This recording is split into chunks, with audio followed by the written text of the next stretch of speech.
Hola, ¿cómo están? Nosotros somos el equipo número 4, mejor conocido como Pumas y Asociados de la clase de Derecho, Grupo 602, Prepa 3, UNAM. Los integrantes del equipo somos Altamirano Pérez Greta Olivia, Álvarez Sánchez Quesniel Maxim, Vinza López Leslie, Cuevas Cruz Erika, Manrique Eusebio Alison Marianelli, Martínez Jiménez María José y finalmente Mora Galván Stephanie. En este video les hablaremos sobre los derechos humanos constitucionales de libertad.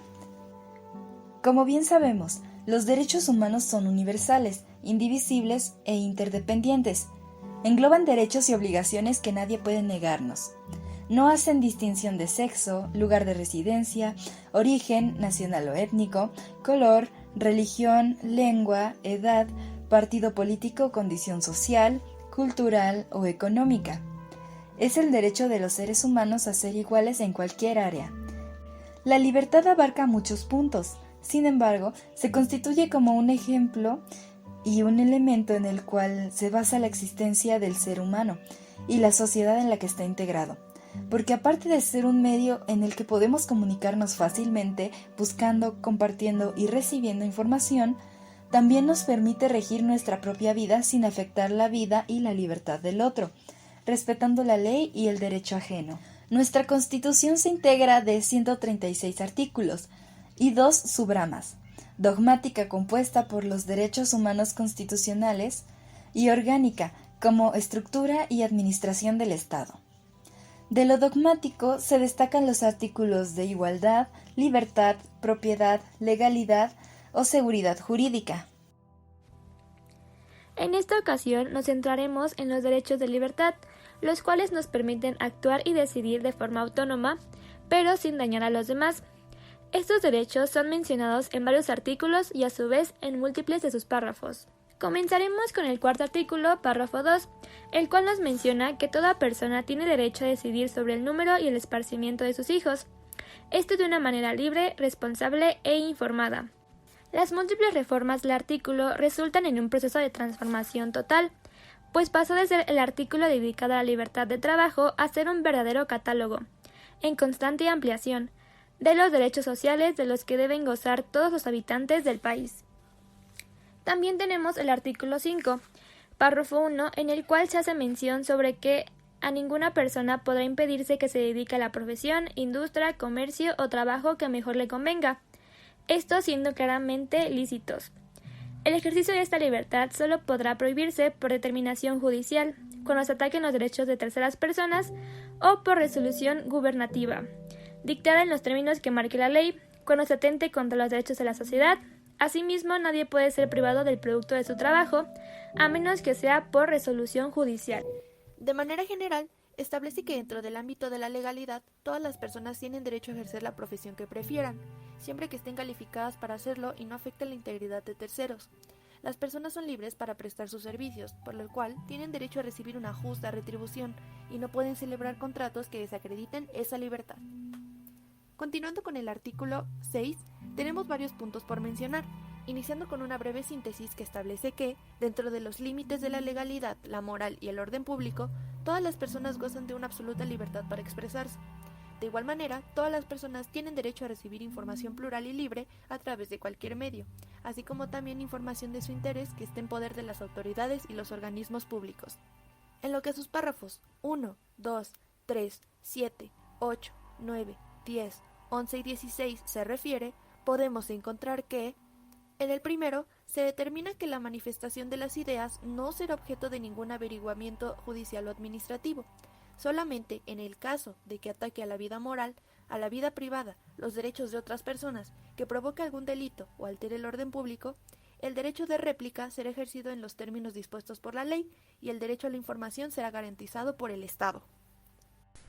Dentro del segundo párrafo se hace mención al derecho de libre acceso a la información plural y oportuna, así como buscar, recibir y difundir información e ideas de toda índole por cualquier medio en el que pueda expresarse, como lo puede ser el periódico, revistas, escritos, redes sociales, páginas web, etc. En el párrafo 3 se hace referencia a que el Estado deberá garantizar el derecho de acceso a las tecnologías de la información y comunicación, así como los servicios de radiodifusión y telecomunicaciones, incluido el de banda ancha e Internet. Para cumplir con esto, el Estado establecerá ciertas condiciones de competencia efectiva para la prestación de dichos. Un punto de suma importancia es el que se encuentra contenido en la fracción número 2, el cual dice que toda información que refiera a la vida privada y los datos personales tendrá que ser protegida en los términos y con las excepciones que fije la ley. El párrafo 7 y 8 nos hablan sobre el organismo autónomo que será responsable de garantizar el cumplimiento del derecho de acceso a la información pública, a la protección de datos personales y cómo éste se regirá por la ley en materia de transparencia y en los términos que establezca la Ley General que emite el Congreso de la Unión para establecer las bases, principios generales y procedimientos del ejercicio de este derecho. En su funcionamiento se regirá por los principios de certeza, legalidad, independencia, imparcialidad, eficacia, objetividad, profesionalismo, transparencia y máxima publicidad. El organismo garante es el encargado de conocer los asuntos relacionados con el acceso a la información pública y la protección de datos personales, en este caso de cualquier autoridad, entidad, órgano u organismo que forme parte de alguno de los poderes legislativo, ejecutivo y judicial, órganos autónomos, partidos políticos, fideicomisos y fondos públicos, así como de cualquier persona física, moral o sindicatos que reciba y ejerza recursos públicos o realice actos de autoridad en el ámbito federal, con excepción de aquellos asuntos jurisdiccionales que correspondan a la Suprema Corte de Justicia de la Nación, en cuyo caso el encargado de resolver será un comité integrado por 3 ministros. Este organismo garante también tendrá conocimiento de los recursos que interpongan los particulares respecto de las resoluciones de los organismos autónomos especializados de las entidades federativas que determinen la reserva, confidencialidad, inexistencia o negativa a la información. En los términos que establezca la ley, todo lo anterior lo podemos encontrar establecido en los párrafos 9 y 10. En el 11º párrafo se determina que la ley será la encargada de establecer aquella información que se considere reservada o confidencial. Concluyendo con el artículo anterior, en el penúltimo párrafo del artículo 16, se menciona que la correspondencia que bajo cubierta circule por las estafetas estará libre de todo registro y su violación será penada por la ley. En pocas palabras, se consagra la inviolabilidad de la libertad personal, de la propiedad privada, de la intimidad, los datos personales y las comunicaciones privadas. Para concluir con todos los artículos, en el número 24, destacamos que toda persona tiene derecho a la libertad de convicciones éticas, de conciencia y de religión, y a tener o adoptar en su caso la que más sea de su agrado. Esta libertad incluye el derecho de participar individual o colectivamente, tanto en público como en privado, en las ceremonias, devociones o actos del culto respectivo, siempre que no constituyan un delito o faltas penados por la ley. Nadie podrá utilizar los actos públicos de expresión de esta libertad con fines políticos, de proselitismo o de propaganda política. En términos generales, otorga la libertad religiosa, la libertad de todas las personas para vivir sus convicciones éticas y religiosas de manera plena, sean estas las que fueren. Asimismo, excluye la posibilidad tanto de la imposición de una religión como de la prohibición de la misma por parte del Congreso. Conclusión. Si bien contamos con diversos derechos, todas las libertades civiles están contenidas dentro de los derechos humanos de libertad. Entre ellos, la libertad de expresión, libertad de prensa y libertad de asociación. Esto le concede el total poder de decisión a las personas sobre su vida y sus acciones, pero sin afectar a terceros.